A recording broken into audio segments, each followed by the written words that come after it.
Welcome to the Halloween episode of Controversy at Noon, where we're not afraid to ask the difficult questions. And today's difficult question is, what is the greatest horror novel of all time? The GOAT, if you will. There's a fantastic panel. Okay, I'm going to go back to my normal voice now. That's very exhausting. So we have a fantastic panel of horror finexy audios, however you say that, here today. And we're going to leap right in. And the first thing that I need to know from this panel is, what's your genre within the genre? What is the kind of horror that turns your scare crank? Let's hear it. Professor Jackie. Everyone, this is Professor Jackie. She's a novelist, also a professor. We can just call her Jackie, I think. Thank you, Susie. It's so nice to be here with you and Francine and Richard. This is such a lovely panel, and what a fun topic. What turns my horror crank? I think that even though I grew up reading classic horror, I think where I've landed as my favorite type of thing to both read and write is kind of a little bit horror adjacent, where it's a lot about atmosphere. I still like complex characters, but I do want the plot to move. So I think of people like Shirley Jackson or even some of Sarah Waters. I think that's my favorite thing. Although I like it all, but that's my best read.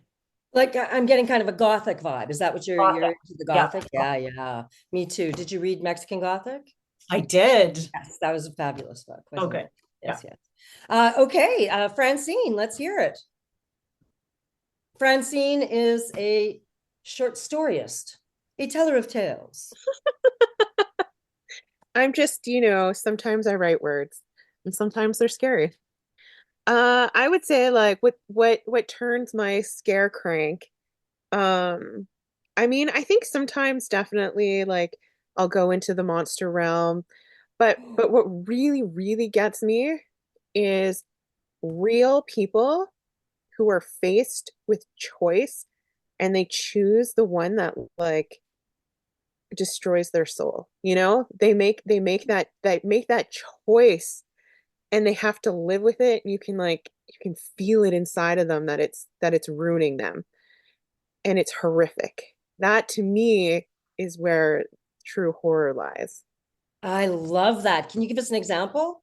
I'm trying to yeah. Like, so if I wanted to go more of like a more classic example, let's say, like you have like a Misery, and she's making a choice. She's just a regular person, right? But gives into her madness to make a horrific choice, and I love that. So, yeah, that's the kind of thing. Or I don't know if you guys have read the short story Guts by Chuck Palahniuk. So by Chuck Palahniuk, this short story Guts. Oh man, when I was reading that, it's a short story, but it took me a few times because I kept throwing the book and I'd have to come back to it a few days later because it was disgusting. But the choice the character makes at the beginning to satisfy his sexual pleasure leads to a horrific ending. Nice. And body horror, right? Like. Yeah. Body horror is nuts. I read Tender as the Flesh recently, and Why is the Writer Escaping Me? And again, the same thing, the protagonist makes this choice. And it's just it's a dangerous choice for him and for the other character. Read that book. It's a translation. It's one of the best translations I've read in a long time. And I do like, kind of European horror. And so that's one to pick up if you get to it. What's it? Richard. Say it again. Sorry. Tender is the Flesh. Tender is the Flesh. Yes. And if you like cannibalism, and who doesn't, then that is the book for you. Richard Van Camp, Canadian icon. So Francine, it's so gross that you even talked about that story, because I feel like I'm reaching in this grisly water with the narrator. It's disgusting. And so I love that Sean Hamm has already put in the comments, the pool. Like we're all just, oh, I thought I was the only one who I died. have to read this. Sorry, you gotta read it. It's horrible. It's disgusting. It's gross. Anyways, I Okay, I hope loved it. I somebody's loved it. keeping track of all the book racks. I loved it. Okay, so the question is, what turns my horror crank? There are just two really quick things. Um, I think Stephen King is the greatest horror writer of our time, of my time on this planet so far. And I am still scared of Andy Dufresne from Christine. He's the gentleman who sells the car to the narrator. And I mean, I read that when I was 15. I read Christine when I was 15. I'm 53 now.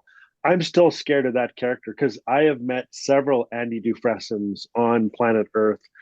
In a heartbeat, I have seen them, and they are mean, and they are wicked, and they are cruel. And I'm thinking to myself, if an author can create a character that is still spinning in my soul decades after I've read it, they've really accomplished something. I also want to double dog rib dare every single one of you to read Imperial Bedrooms by Bret Easton Ellis. I invite you to there. It's only, I think, 3 pages, and it's about something called The Crossing Place. I think about this all the time, not maybe not daily, but certainly weekly. And I think that when you read great horror, it really breaks trail for you by showing you what's possible, that it doesn't have to be meat and gristle and sinew popping and all that stuff all the time. You can have human, human, human, human, and then 3 pages of the worst, brutal, spiritual, cultural, body horror where it's absolute cruelty and depravity. And that sometimes the less is more aspect, sometimes that can be the knife thrust through the ribs that you're just left limping for the rest of your life. Much like the pool that Francine has pulled us all into in good old Chucky's disgusting, Gross. story. Easton Ellis he kills it in, as it were, in the horror genre. American Psycho is nuts. That is a very, very frightening book. The scene where he kills the homeless guy never leaves me. And every now and then I'll see someone sitting on the street, and that's what I think about, is that moment. And it just takes you right into that story and that scene, and you almost feel like you've got blood on your own hands. He's also written a new one called Lunar Park that is getting lots of attention, that I have not read yet, even though I am a fan of his. And there's the Stephen King agreed, probably the goat for our time. But think of Joyce Carol Oates and Zombie and Blonde. Yeah. Even. That was my rec.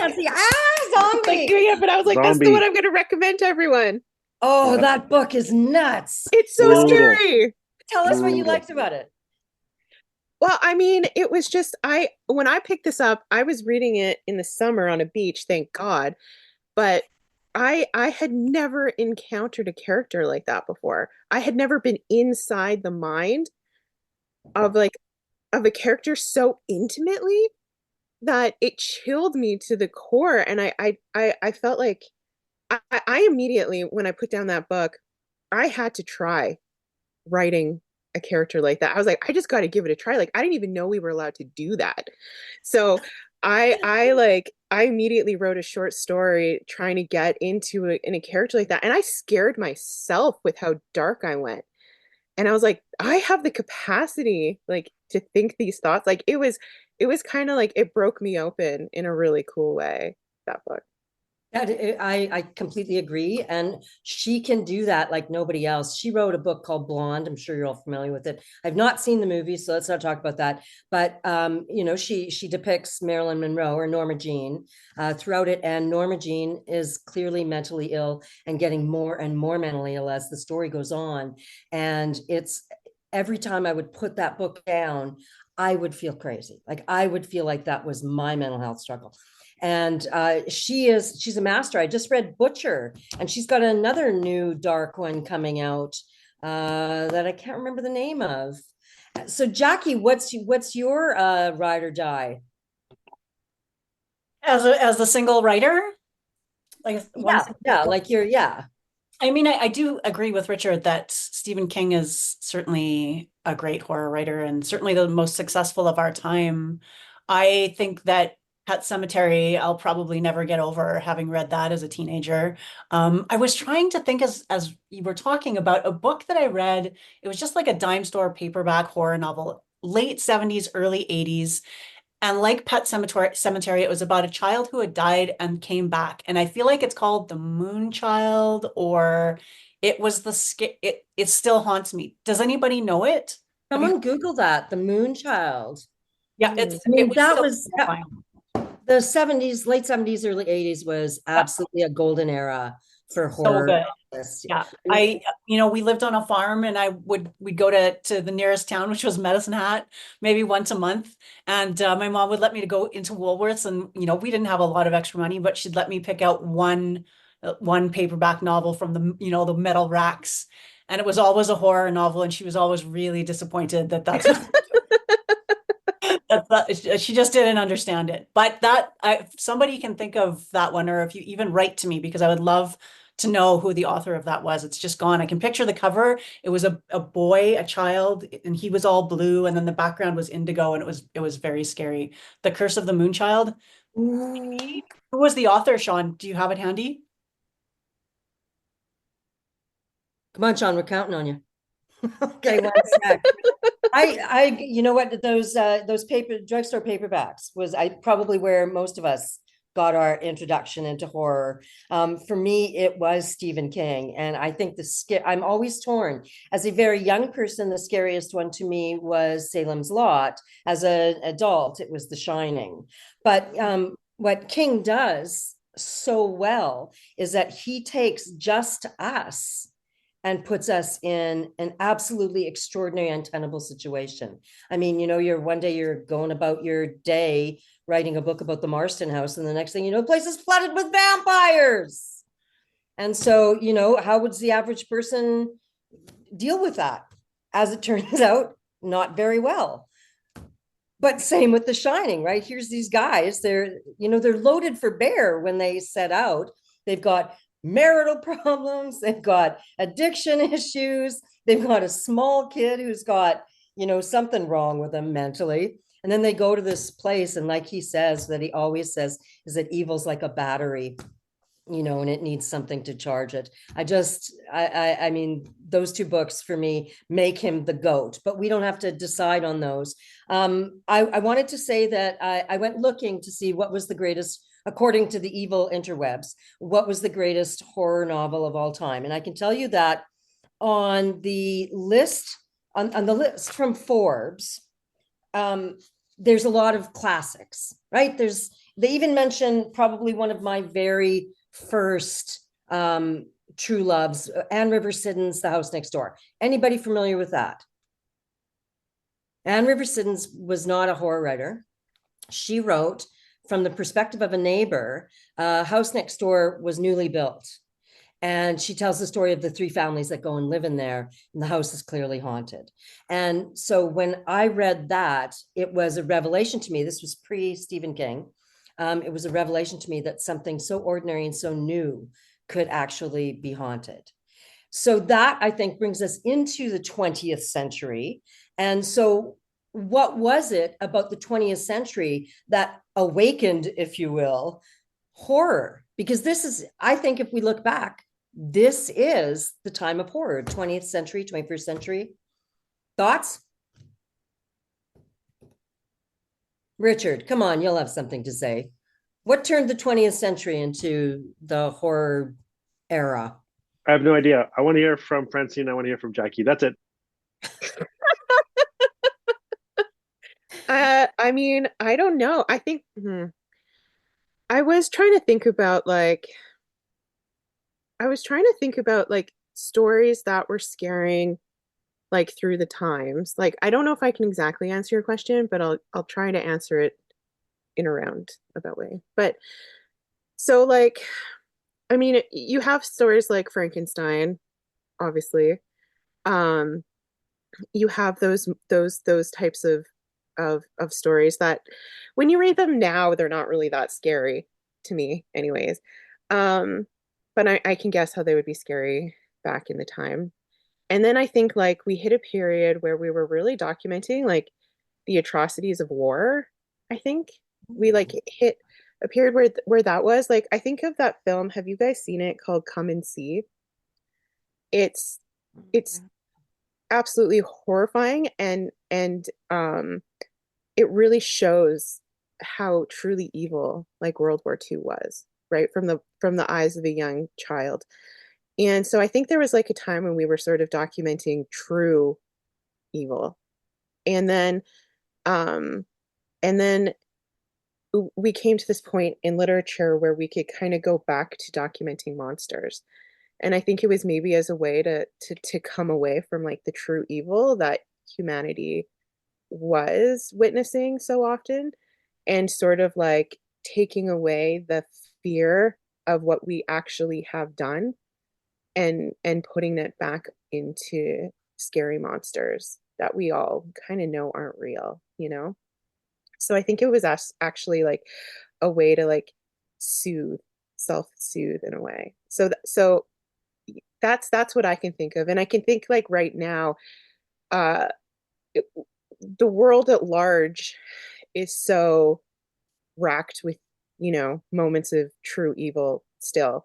And so I think when we turn to our books, um it's almost a way to escape the real evil, to go to this like fake evil. So that would be Well, my answer. yeah. Well said. And I think that there is a lot of documentation about how horror reflects the time that we're living in. You know, the advent of the nuclear bomb brought out all of the sci-fi movies in the 50s, you know, 50-Foot Woman and The Blob, still a classic, and the books that went with them. And I, you know, at the sadly, I think that the height of immigration in the United States, the turn of the century, brought out stories like Bram Stoker's Dracula and, you know, Dr. Jekyll and Mr. Hyde, you know, the fear of the other. And we do that again and again and again. And I think zombie stories are kind of, and maybe this has been said before, a reflection of a society that is just sleepwalking through life. Jackie, what's your take on horror reflecting society? Yeah, I agree with everything that Francine said. And I was just remembering Neil Gaiman talking about this, and he describes it as being allowed to get off the ghost train. That we turn to horror because we get that experience, but we also know it's a solvable experience, that we're going to come to the end of it. And so it's a way of taking all of the fears and the anxieties of society and kind of allowing ourselves to experience them in a safe container that we know is going to come to an end. And I always thought that that made a lot of sense. I think we're poised actually for another golden age of horror to deal with a lot of the things that we're all dealing with right now. I completely agree with that. I was trying to decide when we're going to see some pandemic horror and what that is going to look like. Because you guys help me out here. Was there pandemic horror post 1818? Yeah, well, I think there's been like, at least there's been a ton of it in film, right? I'm talking about the first wave of Spanish flu. Oh, yeah. Okay. Like, oh, like in literature right away. Yeah, like was there, or even 10, 15 years later? See, the war happened, and I feel like that wrecked everything. Because it gives you that new horror. And you're right, that was our war of atrocity. It's absolutely the worst thing humanity has done, and we've really done some terrible things. But I love this idea of reflection. Like right now, again, we're seeing satanic panic stories come out, and that was the 80s. And we all remember at least a little bit of the 80s, perhaps not Francine. I was born in 1984, but I've like You slept through read it. up and like I listened to this really great podcast that sort of talks about the Satanic Panic, and it's called You're Wrong About, and it's sort of like a Oh, look at that. Yeah, okay, so you know. yeah, she was in the documentary, which Yes. was fantastic, right? I didn't know any of those things. What was in Michelle Remembers was the book from the 80s that we Yeah. all had to read. It was passed around at school like a cigarette, because that used to be what we did back in the day. And I obviously read, Michelle Remembers. Did you guys read that? I didn't read it, but I would have read it if I could have gotten my hands on a copy of it. Was it debunked? Wasn't it debunked that Yes, over and over and Yeah. over again. Yeah. But not Yeah. when it came out, which is when most of us read it. And that was right at the height of the Satanic Panic. It came out about 87, I want to say. And they did the talk show circuit. And now there is a documentary, and I don't know what it's called, but you can see it on Super Channel or on CBC Gem. And it might be the Satanic Panic. And it's about that whole era, particularly of Michelle from Michelle Remembers, but also, the daycare scandal in the United States. And then of course we had one in Saskatchewan. And so what I'm interested in right now is, why are the Satanic Panic stories coming out again now? Thoughts? Well, I would say that it's probably related to the what do they call it? Where the celebrities are drinking the blood of kids in the basement of Pizza Huts. Like it's sort of like Conspiracy that's stuff. the conspiracy stuff, and it's very much centered again on protecting the children, protect the children, protect the children. So I'm sure it's just a branch off of that, sort of like, well, I heard this when I was a kid, thinking about that kind of stuff, and maybe it was real. So just, recycling it again and again. It's sort of almost like a recycling again of like the Salem panics, like Salem trials and stuff like Yeah. that, right? So it's just like again and again, and burning the witches, like back in England, like, got to protect the kids. I find it ironic, actually, that we're so quick to protect the kids, but we're not protecting them from the very real evils Oh that yeah. surround us all the time. Yeah, so that's a good explanation, I think, because I also think that we are dividing in North America, perhaps even in Northern Europe. We're dividing ourselves between good and evil, and whatever the difference is, depends on which side that you're sitting on. And so I wonder if there's not a lot of satanic memories about that, where we're starting to remember times when there was a real devil, not a devil that may or may not be a devil. And I think we all know who I'm talking about when I say devil and evil. Because Are you talking about Richard right now? I'm talking about Richard. Yeah. I think we can all agree. Do you think Hey, also a bit of a, sorry, Richard. No, go ahead. Go. Do you think it's also, I mean, maybe I'm just jaded. I also think that it's just the cycle of things, that entertainment and media culture looks to what hasn't been in the cycle of things for a while, and they're like, what about Satanic Panic? What can we do with that again? So I think that also has something to do with the way things, cycle back in again. I always like to see magic and stuff. And so while that's probably true, because zombies keep trying to come back, and I feel like they've been done, but vampires are back, right? And werewolves are having a moment. We could ask Richard about that too. And so monsters. So what is it about monsters now that are having, a new moment? Richard, what were you going to say? I was just going to say, completely unrelated, but why not? I think that great. So, Susie, I want to just really celebrate you and honor you. You're doing such a great job here. So, Susie, you write incredible horror. You're involved with the movie industry, and you said something once a long time ago in our little writing group. Susie, you and I had a little writing group before you betrayed us and took off to Winnipeg. So, you said something about horror is all about home. And I was wondering if you could just share that with us, because this is being recorded and I think everybody needs to hear your incredible insights into that statement. Can you just please repeat what you shared with us? Oh, absolutely, because I don't feel any pressure at all now with my insights. Actually, I felt like Jackie really did say it, and I didn't realize Neil Gaiman said it before me. I probably said it before Neil Gaiman, though. But horror is absolutely all about going home, right? You to whatever home means to you, because you're out there in the world and you're fighting your monsters, whether they're real or imagined or inside your head or surrounding your house. You're fighting your monsters, and it's all about that moment when you can go back to safety. Horror gives us something. Home gives us something to fight for, something to live for, something to get back to. And so whenever I'm writing something, that's what I think about. I think about, what is the thing that will make you crave home most? The movies and books like the Body Snatchers, what was it called? With Donald Sutherland, Invasion of the Body. Invasion of the Body. There's no movie that's more frightening, because just when you think people have gone home, there's that last scene. Same with Carrie. There's a lot of books that have that last moment where you're once again ripped from the womb.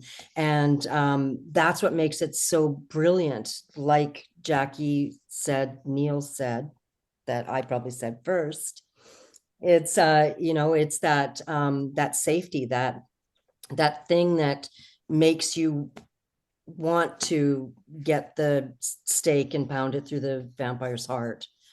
The thing that will make you do that because you want to get back to the safety of home. So when that's yanked away from you again, it's that extra jolt. And those are the stories that stay with us, right? Misery, the very last scene in Misery is a terrifying one. I think also of, that movie, The Descent. Have you guys seen that movie? Yes. I saw it one time. I will never watch it again. And it's because of that ending, of the way it ended. It was terrifying because how it ended, because exactly what you did. It took away home. It took away safety. And it was just, I couldn't do it. My soul can't handle that kind of ending. Yeah, it's just so terrible. That's interesting that you said that, Francine, because I wanted, if we had a chance to get back to something you said when we first started, which was like something about real people faced with choice. And then there's the real grind of the guts to make the choice and then live with the consequences of the choices. And so I was going to ask you if, as a writer and maybe especially as a reader, do you need that? Do you need home? Do we need home? Do you? I know. I guess I've never really thought about it like that before, honestly. So this is very interesting for me. Mhm. But I think maybe, yeah, like I kind of do need to like know that things are going to be kind of, I think that this is hard. Personally, that's what I want. But I know like in terms of story and what's going to land with the reader the most, I think it is nice to have the absence of that. Because like thinking back in this moment, I'm like, okay, what are the stories that have hit hardest? Like in The Mist, I mean, in the film version of The Mist, when he slaughters his son and everybody else, and then it what and then it just ends, and it was so unnecessary, and there's no hope there, right? But that has stuck with me forever, versus an ending that sort of and The Descent.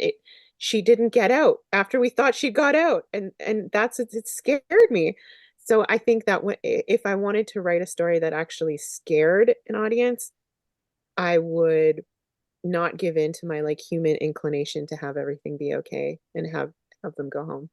Yeah, I agree with you about that. I think that I really love stories in which we get to go home and things are changed, but okay to some degree. But the ones that actually genuinely scare me and continue to haunt me years later are the ones where that is not an option at the end of the story. When you're denied home, and that is what scares us, right? And that's what the whole story is about, getting back to a place. And if you can't, but it's bitter, very bitter endings. I love those. I was trying to remember, there's a book I read many years ago that does the same thing.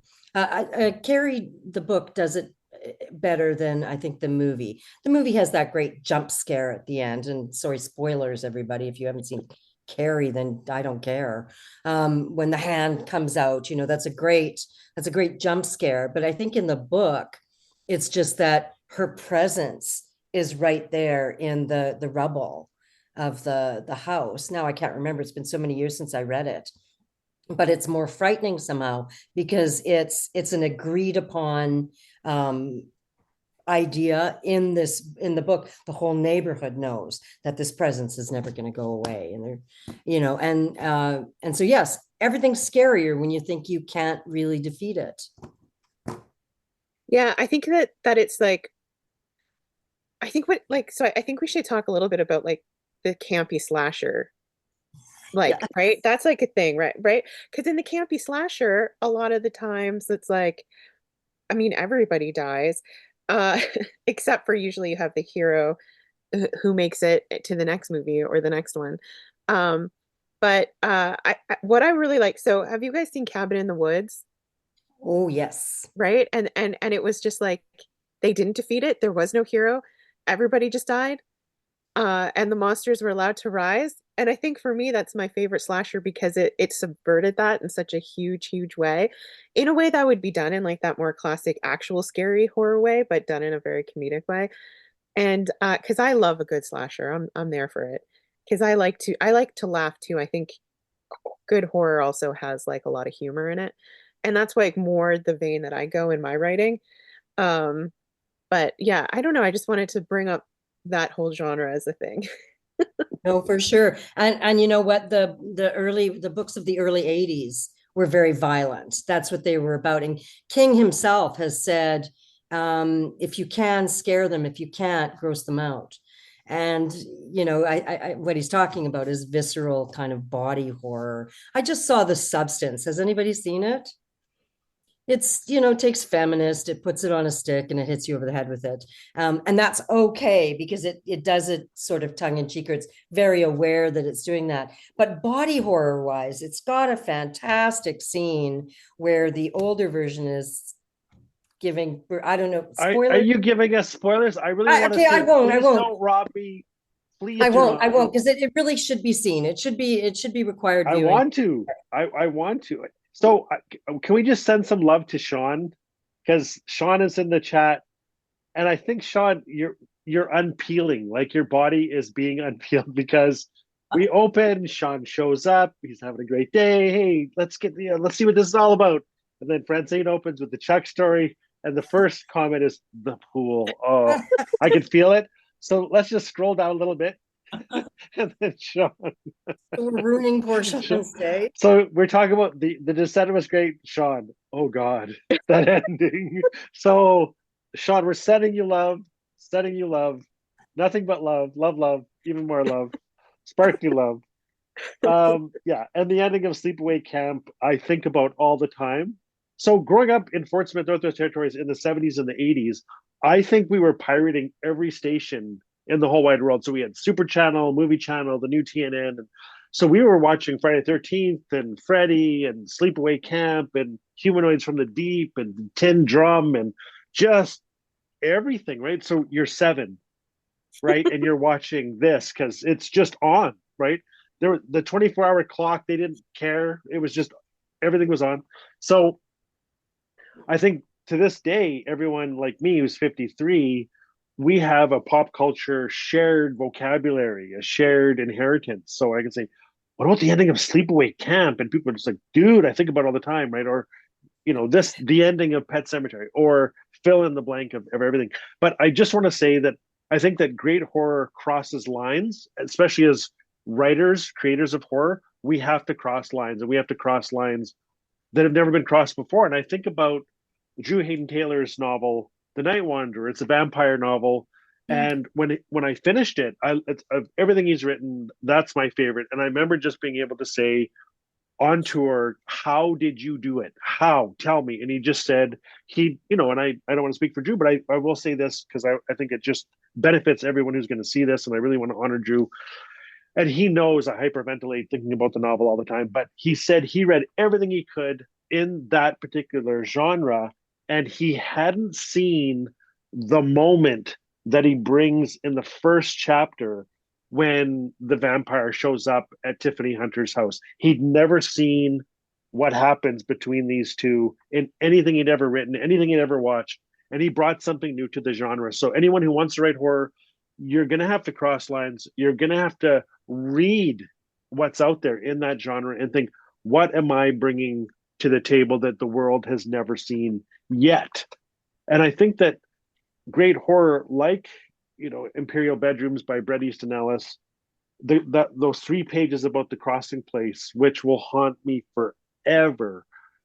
Well done, bravo. I think also great horror is about planting seeds about what could possibly happen to your own family. So I was rereading Lynn Cody's Watching You Without Me, and no spoilers, but the premise is that narrator is a very successful lawyer in Toronto. Her mother passes, and the narrator's sister has her challenges.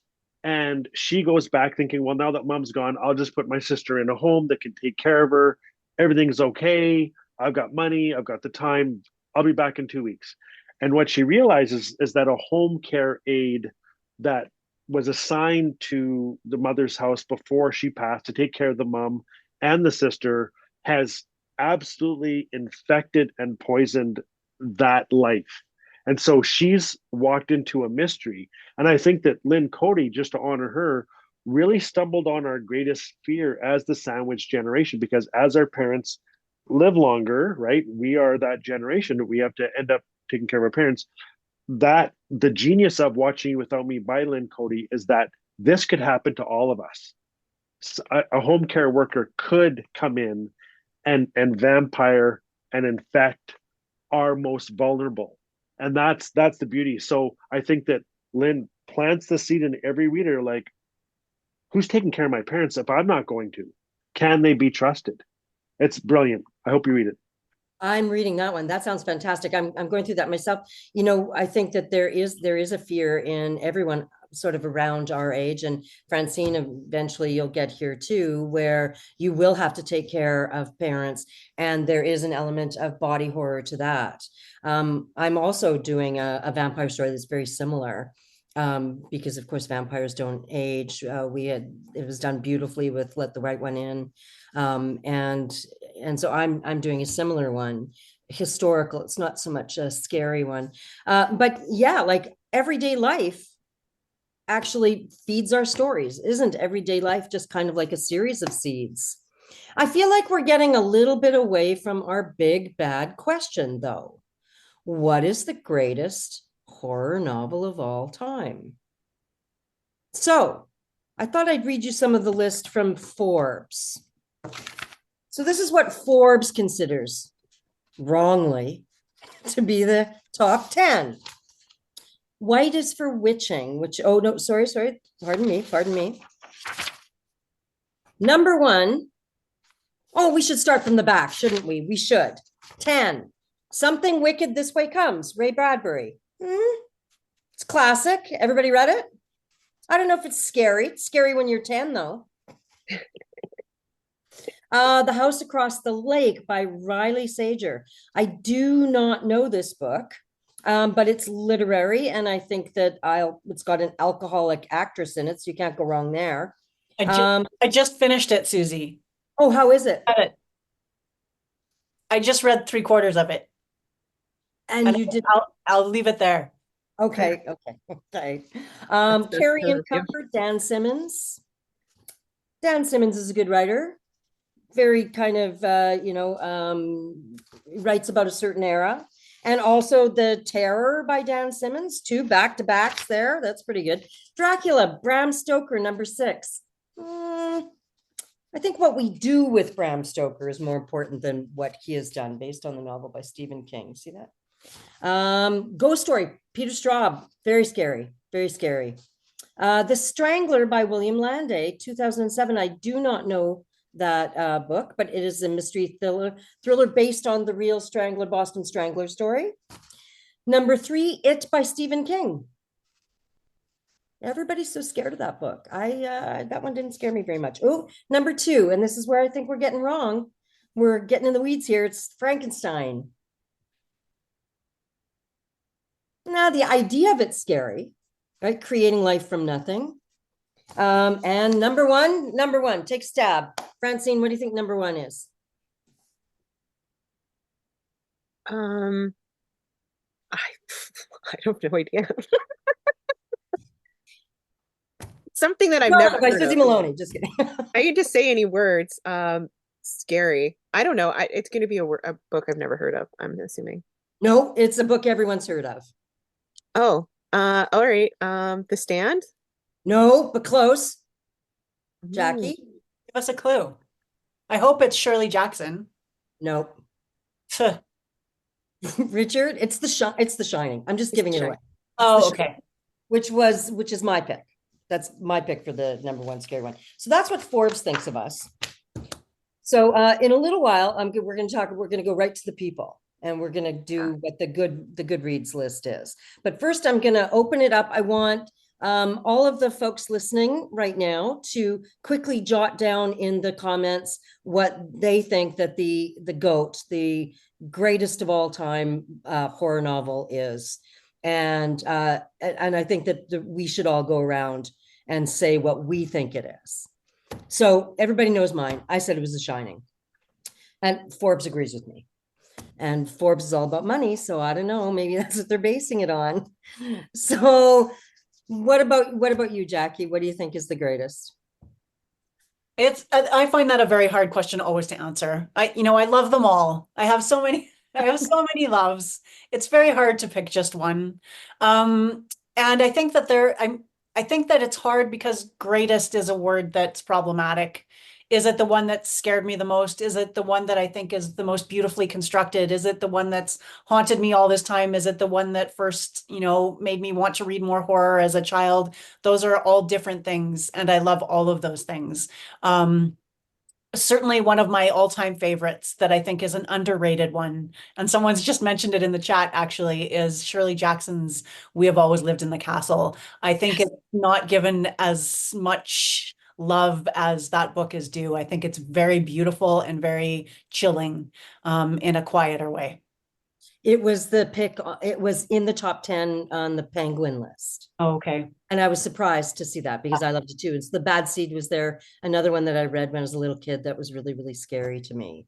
And I agree with you completely. Like, how would you pick? It's like picking your favorite child. And you can't do that. But the Writers Guild has entrusted us with this question today for content.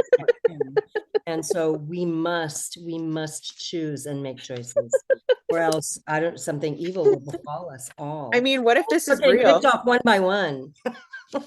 Yeah, right. What if this is actually for the whole world of all of history? This conversation is the one that decides. They recorded it. It's being recorded. So Yeah. we could be in trouble. Francine, what would you say, knowing that this is for all of mankind? Well, if it's all for mankind, then I'm gonna have to go with the book that scared me the most when I was a kid. And I'm talking like little kid here when because I read through all of R.L. Stine. Like I read all the Fear Streets, all the Goosebumps, like the whole thing. I was right in it. But the one that scared me the most was called Holiday Inn. Yes. Binocular people, right? James Howe. Binocular people, yeah. So if you're in it, when I was a kid, man, I was shaking and I was like, what's happening? And Chester and Howard and I was up all night until my eyes were basically bleeding. Like I needed to know. So I'm just gonna have to go with that for all time. I'm sorry. Absolutely. Binocular was one of my favorite books. Oh my gosh. I read them all to my kids. I also read them Animal Farm, which they found scarier. That's a good pick, James Howe. Richard, what's your call? For the scariest book of all time? Yes.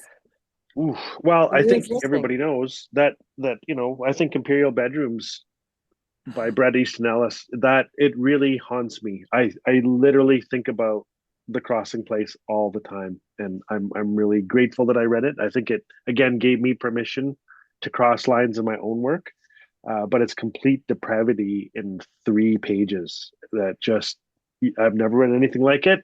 I don't think I ever need to read anything else like it. It's been done. Is it a novel or a short story? Oh, sorry. It's a novel. Okay, Francine, go ahead. I'm sorry. I was gonna say, Richard, didn't you write a story called The Scariest Story Ever? I did, yeah. Haven't you given the title to yourself? I know, but we'll talk about it at the end. They said we were told don't talk about your own work until the end. I just want to say, like, I feel like it's already, it's already been named. I mean, Well, if we're bless going you to and talk thank you. about stuff that scared us really badly, like my little one was terrified by the hungry, hungry caterpillar. When were they going to stop eating? Were they going to eat me? So I don't know. But kids are crazy, right? Like there's something wrong with them all. They just have this terrible imagination. I think their caterpillar's going to eat them. These are great. These are great. So what we'll quickly do, I think, is talk about we're going to go to the people. We're going to go to the people on Goodreads and see what they thought were the greatest books ever written. Now, I think that because Goodreads is, attached to Amazon, gets a bit of a bad rap. But I still think it is like a voting site like Letterboxd or, the Rotten Tomatoes consensus, the audience consensus. So I think we can kind of trust what the peoples are saying. Of course, that means that you have to be on Goodreads to have an opinion. But still, so the number 10 is Frankenstein. Again, not scary. Not scary. Interesting philosophical ideas. I think it's more of a philosophical text than it is a scary text. I agree. And you can take it somewhere that makes it more frightening. But the book itself is, the idea of creator and creation. It's, and the last scene is kind of scary because it's lonely. And so but I don't think it belongs on this list. Number 9, Carrie by Stephen King. Has everybody read the book? Because the book is the book and the movie are very close, but the book is told in a certain way that puts you right in the moment with the articles and you feel like you were one of the kids. So yes. And here's one for, I think all of us will agree, this certainly belongs on the list. And thank goodness somebody said it, The Haunting of Hill House by Shirley Jackson.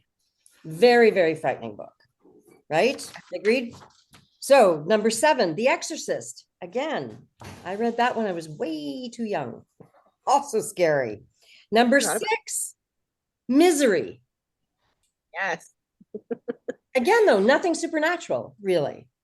Right? No, it's for me, it's not so much that it was super scary. It's that like I learned a lot of writing tricks from that novel. Purely writer, like writing. When I read, even now, if I reread the first couple chapters, I'm like, ooh, I can see all the tricks he's using and how it pays off later. And to me, it's actually a good guide on how to tell a good story. It is. It's actually perfectly constructed, I would say. Yeah. Right. And number 5 is Pet Sematary. Stephen's showing up quite often. Number 4, Dracula. Number 3, close to Dracula, Salem's Lot. And number 2, It by Stephen King. And the number 1, The Shining, which if you have not read The Shining, you have to read it. It is, I think, required reading for the person who adores horror. Okay, so that's surprised, Susie, in your research. I'm kind of surprised that Rosemary's Baby is not turning up anywhere on these lists. Did you see it anywhere?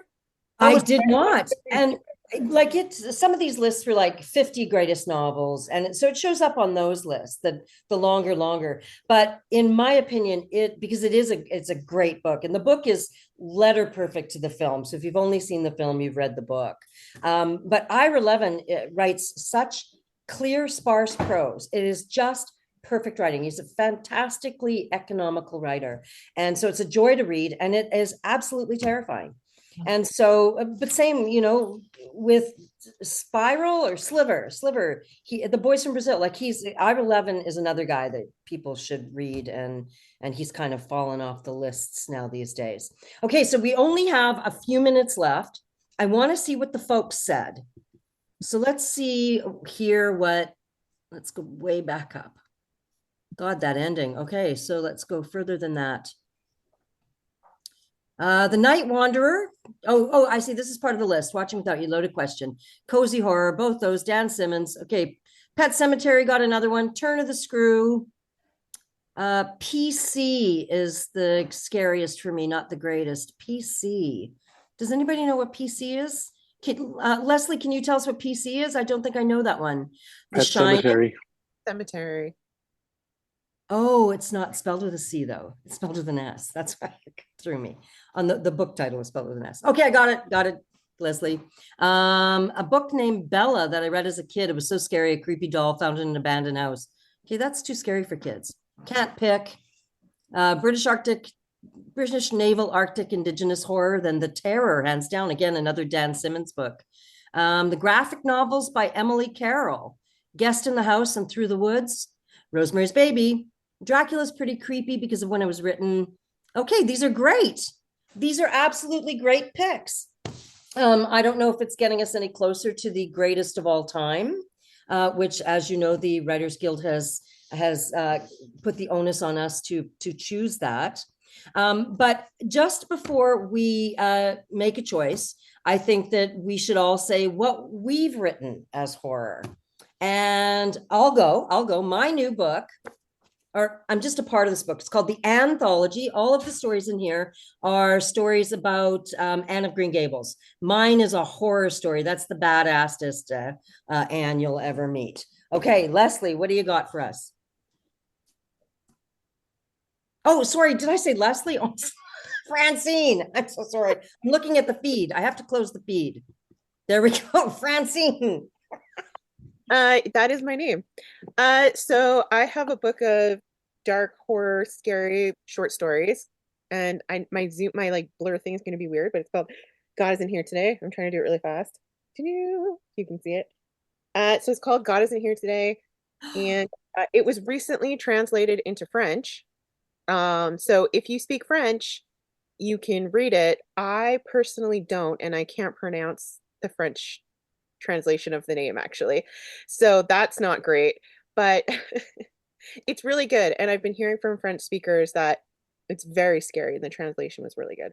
But if you want to read the English version, God Isn't Here Today. And then I do have a new scary story in an anthology, but I think Richard's gonna maybe pull it up because I don't have a copy yet. Yeah, there we go. I have a story in there called A Season for Everything. And I'm pretty excited about it. And then I'm currently just working on a new collection right now. So hopefully I'll be done soon. Fantastic. What a great title for a collection. God Isn't Here Today. I love it. Oh, yeah. It's really good. Everybody should read it. Yes, I think that we should. That's what we're all buying next.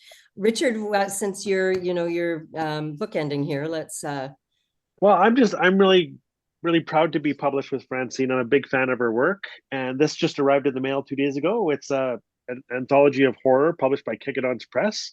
It's called Zeg Ajimo, and I have a short story in here called Mouthless, and it's cavity core, grim lores, gristle popping, but laced with hope, and it's freaking brutal. I loved writing this. I just loved it. So that's brand new. I just arrived, so I want to read Francine's short story next. I'm also published in Never Whistle at Night, which has been on the bestseller list, I think, for 53 weeks. And they're actually looking for writers for volume 2. I have a story in here called Scariest Story Ever. And I've actually asked my wife to never, ever read this short story. And I'll leave it at that. And she said, no problem. I've got a new novel out with Douglas McIntyre called Beast. And both of you were early readers, and I have copies for you, so I'm going to mail these to you. But Beast is about 3 teenagers in 1986 in a small northern town called Fort Simmer who have to band together to stop an ancient spirit that's been called back to the world by a small town bully. And this is 7 years of my life, and I'm really grateful, Susie and Jackie, because your notes really helped me along my way. And I've got a beautiful new graphic novel called We To Go War Roth with master artist Christopher Shy. And this is a dream come true for me because I've wanted to work with Christopher for 15 years and we finally got the chance. And so this is part 1 of 3 in the series, the We To Go War series. And we use real people from my community. So this is David Burke, and we use the former chief of the Salt River First Nations, Henry Beaver. I could go on and on. I don't want to take too much time, but I'll just show you really quickly what we're dealing with here. So this is about a gentleman, oh God, I keep grabbing the wrong pages, who is a professional child finder. He's been accredited to returning over 500 children who were lost or stolen. And the We To Go have returned. They've been dug up by big oil industry. and with them they are bringing their own medicines and their own ways. And so the Wetago are ancient spirits that the more if you're ever infected with a bite or through a curse and you turn Wetago, the more you eat, the hungrier you become. So this is up to Ross, the child finder, who's been bit by a Wetago. But luckily, when he's bit, he's holding rat root, this is rat root right here. It's one of our most powerful medicines. And so because Ross is bit while holding rat root, he doesn't turn full Wetago, and he's able to understand what they want. And so he and a bunch of inmates who have escaped a Wetago attack have to band together and form a treaty. And the convicts say, if you don't kill us and release us from our handcuffs, we can go to Edmonton, we can go to the city and get your wife and daughter. You just can't kill us. And so they have to make an uneasy alliance. And so we're really proud of it. It's a dream come true for me. So it's lovely to write horror. It's also a real joy to work with a master like Christopher Shy and really show what real horror looks like. Like I'm in awe, and I'm sorry the light isn't great, but I'll show you just one little panel, and then I want to hear what everybody else has to say. So this is a little boy seeing a bear that the Wetago have called back, and I love it. It's dark, it's beautiful, it's ferocious, but again, laced with hope, always laced. And I can't wait for you to see what books 2 and 3 are going to look like. So Just gorgeous. That's just gorgeous. thank you. Oh, I love a graphic novel. Jackie, what about you? Well, I just wanted to say I've read part of Beast and I'm looking forward to reading the rest of it. And Mouthless was a great story. I've read that and love the title. And Francine's God Isn't Here Today. I agree. What a great title. And I read that story and enjoyed it very much, Francine. So thank you for that. I will mention this short story Advent calendar, which is out for 2024 with Hingston Olsen Press. This is a local press, and they publish a short story, one for every day of December. I've got a new creepy Christmas story in this one, but if you haven't bought these before, I highly recommend them. It's a different story by a different writer all through the month of December. Really good. They do a great job. Michael Hingston is a local writer. That sounds so much fun. I'm going to try to find that. I wonder if I can find it here in Winnipeg. I wish I was out there with you guys. I sure miss my Alberta home. If there is, we can take one question. We have 1 minute left. And I was wondering, maybe Ashley, who's been in the feed this whole time, if she knows of one question that is burning. Hi, Susie. I'm just peeking here, and there hasn't been, unless I missed something along the way, there hasn't been an actual specific question. So I think that this is good opening it up to see if somebody's got something last minute here. Okay, while they're thinking of something that they might want to ask, of course, the burning question of the day, the controversy at noon today must be decided upon. What do we say? I think we can all agree that it's The Dwelling by Susie Maloney that is the greatest horror novel of all time. No? I think I'm just going to throw my vote that it's for a future story that has not yet been written. I feel like I don't want to limit us to. You are so diplomatic. If I could just say, I'd like to recommend a graphic novel called The Abandoned by Ross Campbell. And Ross Campbell is no longer, that name is no longer being used. The artist is Sophie Campbell, who does a lot of great work with Teenage Mutant Ninja Turtles. And Sophie also did one of my all-time favorite graphic novels called Mountain Girl. But The Abandoned is about a zombie attack on an elder's home. And it is absolutely brutal. I won't show you the pages, but this is its claim to fame. So I managed to grab a copy years ago when I lived in Vancouver from RX Comics on West Broadway. This is the only graphic novel that has ever been returned. And the story is somebody bought it because they loved Ross Campbell's work, left, opened the pages down the street at the bus stop, vomited, and then they walked it back and demanded their money back. So I'll leave it at that. This is called The Abandoned by Ross Campbell. I dare you to read it. If you can make it through it, you're stronger than me. And as our child gets older, I noticed that I don't want to lend this out. I don't want to give it away because just looking at it reminds me of just, it's disgusting actually. But I noticed that as our little one gets older, this is the one book that gets higher in the house. I don't want I don't want Zazie to read it yet. Maybe when they're 90. Do you know what I mean? You can have a peek. But The Abandoned, certainly, just looking at the cover, it's just freaking brutal. And I think great horror unzips your soul. And whether it's suburban horror or splatterpunk or cavity core or swamp core, whatever it is that you're working on, as a creator and maybe as a reader, is we all love being unzipped every once in a while. And vomiting is the best testimony for a body horror that you could actually get. What about you, Jackie? What's your vote? I will go back to the two stories that blew my mind when I read them as a child. So it's not a book. It's Shirley Jackson's The Lottery and W.W. Jacobs' The Monkey's Paw. And it was the first time I thought I didn't know stories could be like this. And so I have to throw my vote to those two stories. And it feels Well, more. there you have it, WGA.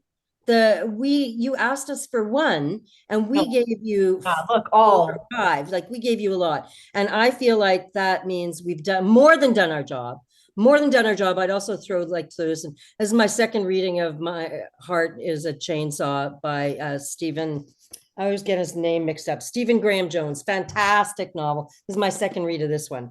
Okay, so I think that we are done for the day.